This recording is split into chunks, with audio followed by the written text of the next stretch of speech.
Hello and welcome into the first edition of Matt's Fantasy Advice. My name's Matt Raymer, giving you the fantasy advice of the week. Looking at week 9, got a very interesting week. A lot of players on bye this week. There's going to be a lot of people struggling to fill out their roster with solid players. So here's a couple players that I like and a couple players that I don't like this week. Start with quarterback. Quarterback that I love this week is Andy Dalton.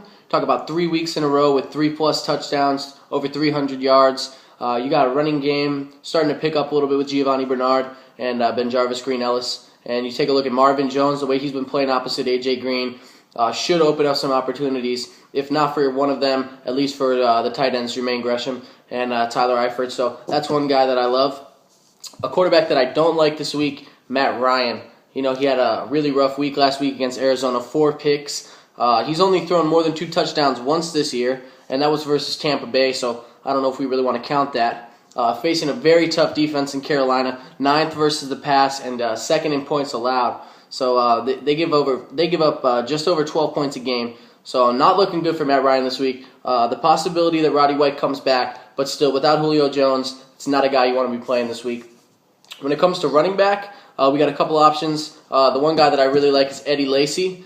James Starks also came back last week. He's certainly not a running back 1 or running back 2 option, but he is a solid flex option, especially on a week when you have so many buys and you're probably struggling to fill out your roster. Excuse me.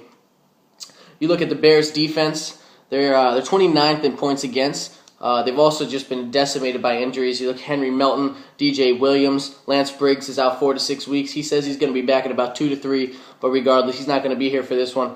Not able to suit up. And Nate Collins also lost for the season. The Bears have also been giving up just over 115 rush yards a game. So not a very good matchup for the Bears defense. You got to love Eddie Lacy, especially the way he ran last week against Minnesota. And one running back that I do not like this week, Ray Rice, going against the Cleveland Browns defense. Not great against the run, but if you listen, Ray Horton has said that he's going to be giving a bunch of different looks and mixing up the defensive schemes. So you got to like the way that Cleveland's looking going into this one.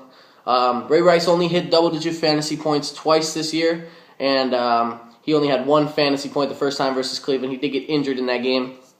However, I think the scheme and the confusing looks that the Browns are going to come with will be able to shut Ray Rice down. I think they're going to force Joe Flacco to beat him down the field. And the Browns D did hold Jamal Charles, one of the leading scorers in fantasy this year, without a touchdown last week.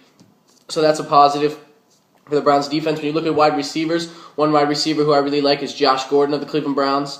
I made the mistake of sitting him last week against the number 1 defense in the Kansas City Chiefs, thinking that they were going to shut him down, and came back to bite me 19 fantasy points for a touchdown and over 100 yards. So that's a guy that is starting to look like a consistent option every week. Jason Campbell now at quarterback as opposed to Brandon Weeden gives him a little bit more security as far as getting the ball down the field and not turning the ball over. So that's a good look on wide receiver. As far as someone that I don't like at wide receiver, it's really a tough week to have anyone that you say you don't like. I take a look at Boykin from Green Bay.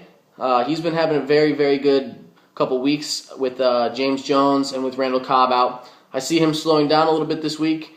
You got Jordy Nelson on the other side. He's been playing extremely well. And I think that against the Bears, like I said, with the way that their front, the way that the front 7 for the Bears has been decimated by injuries, I think Green Bay is going to go with a more balanced game plan, maybe even a little more run than pass this week. So Jarrett Boykin's someone that I'm not so high on this week.